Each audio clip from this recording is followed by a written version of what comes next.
Hey everybody, how's it going? Today we're going to be going over and showing you how to install the CURT Trailer Hitch receiver here on a 2018 Chrysler Pacifica.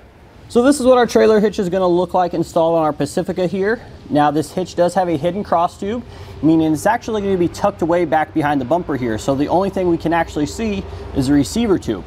And all of our hitch components have a black powder coated finish, which is going to do a great job of help protecting them from rust over time. So adding a trailer hitch to your Pacifica here, it's going to be a great option because it's going to allow you to obviously tow a trailer.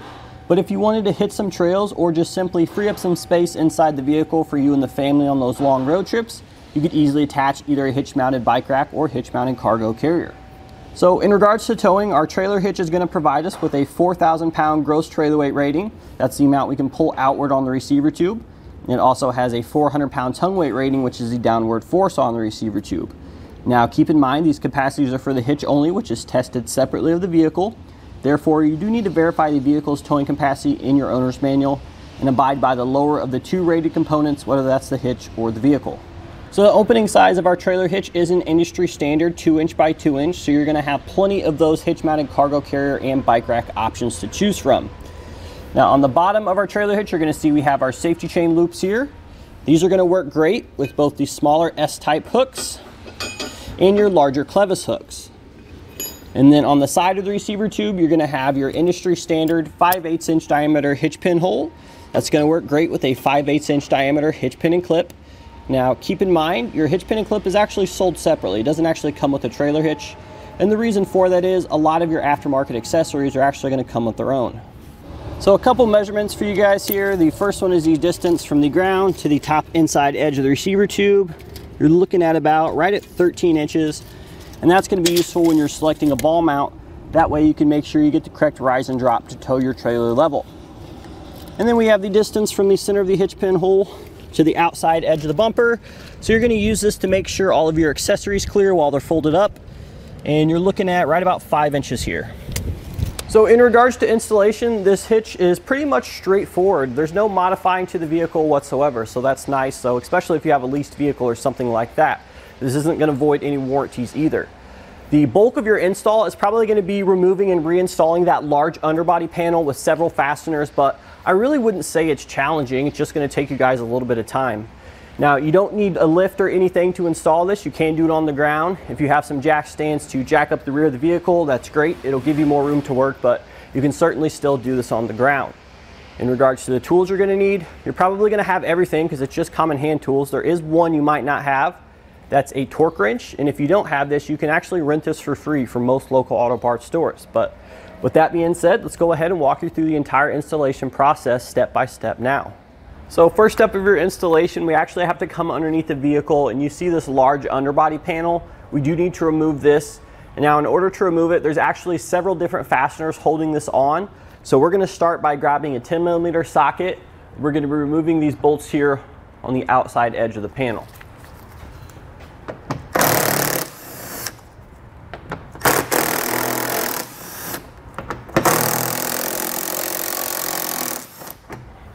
Now we're going to have two more here where these two panels adjoin, so we're going to go ahead and remove those.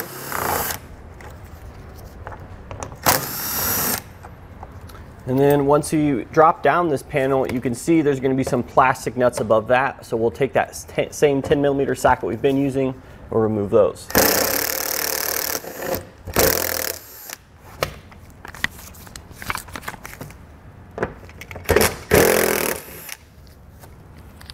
Now over here on the passenger side, attached to our heat shield, we're going to have some more of those plastic nuts.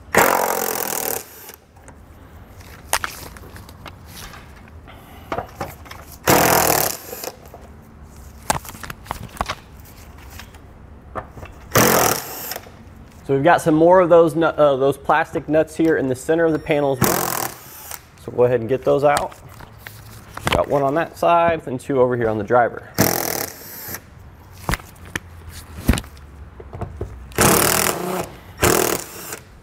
Next, we're going to switch over to an 8mm socket because we're going to have some more screws here, some smaller ones on the outside edge.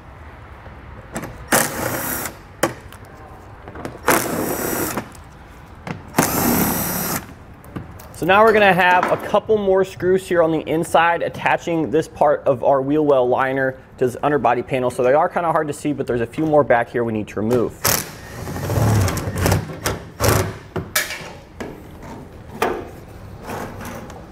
So there's gonna be a total of 3.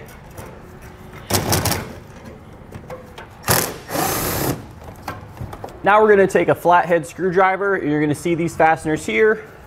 We're just gonna turn these, just loosen them like you would any other screw, and your panel should start to come down.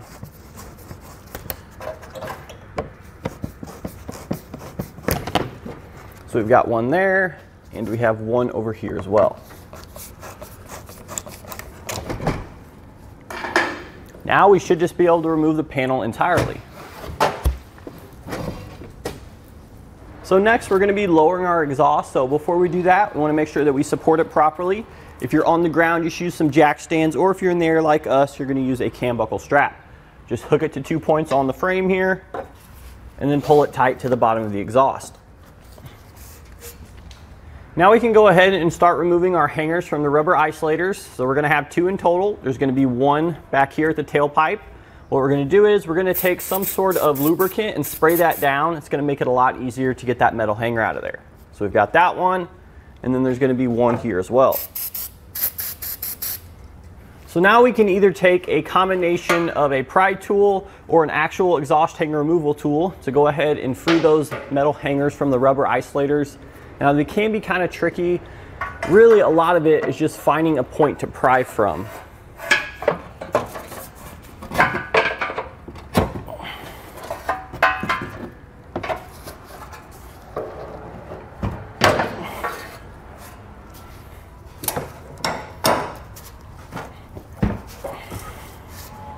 Next, we'll be lowering our heat shield here. So there's only 1 fastener holding this on now. It's going to be a plastic nut directly above your muffler. So you'll take a 10mm socket so you can remove that.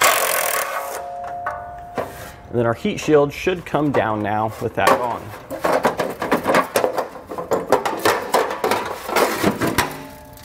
So next we need to do a little bit of trimming. So we're going to take our heat shield here, and we're going to measure 11 inches up from this bottommost point to a line here, and then we're going to be cutting all this off. So we're just going to take some tin snips here to remove that material.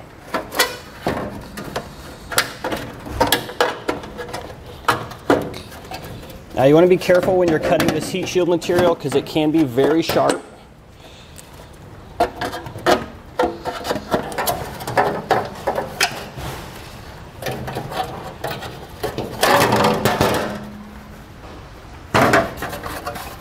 So now we need to trim this underbody panel here. So in your instructions, you're going to get a certain set of dimensions you need to trim. It's going to be 7 inches tall, so 7 inches from the bottom of this part, and then 32 inches wide. But once we have that marked out here, we'll begin to go ahead and removing that material. So a couple different tools you can use this. Sometimes a pair of thick shears will work. Other times you're going to need a pair of tin snips like we used earlier. So just the tool that works best for you.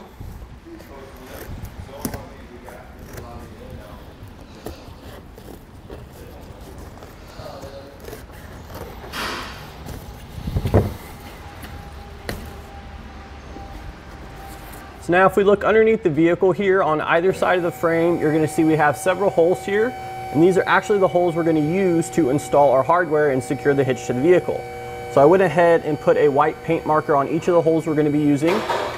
So what we're going to do to get our hardware in there, first we're going to take a Fishwire. We're going to stick the coiled end through that hole here,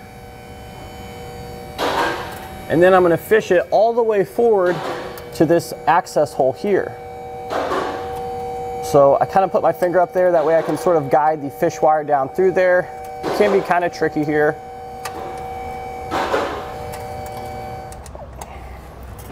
And then once we get it through the access hole, I'm going to slide on a spacer block, and then I'm going to thread on a carriage bolt. So you do have 2 different size spacer blocks in your kit.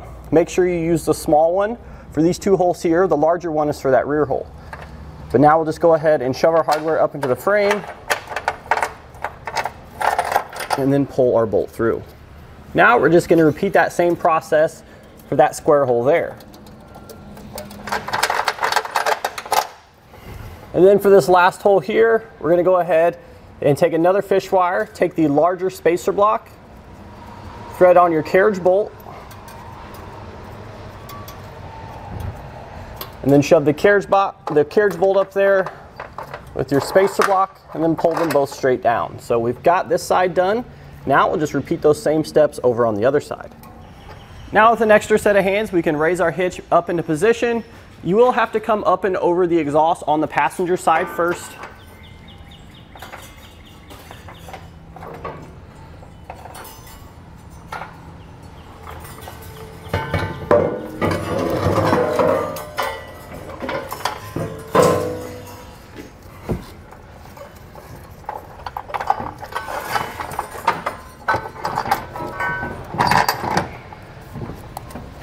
Once you do get it up there, you'll carefully pull one of your fish wires off because you don't want that bolt to jump back up into the frame.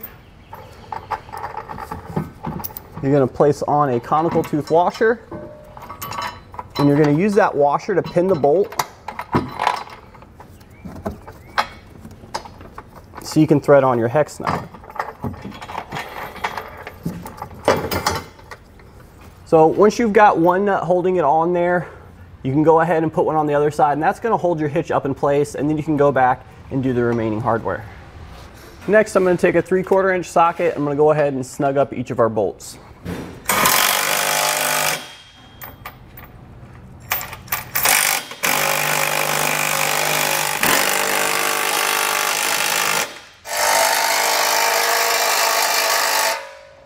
And now we'll come back with our torque wrench and torque everything down to the specifications listed in your instructions.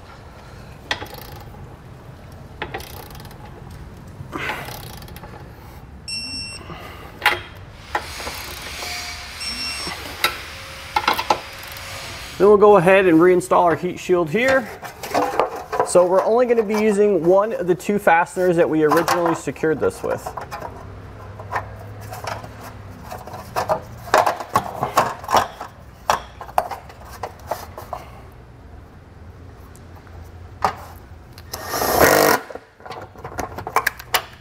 Now we just need to reinstall our exhaust, so in order to help with that, I'm going to spray down our isolators and our hangers again.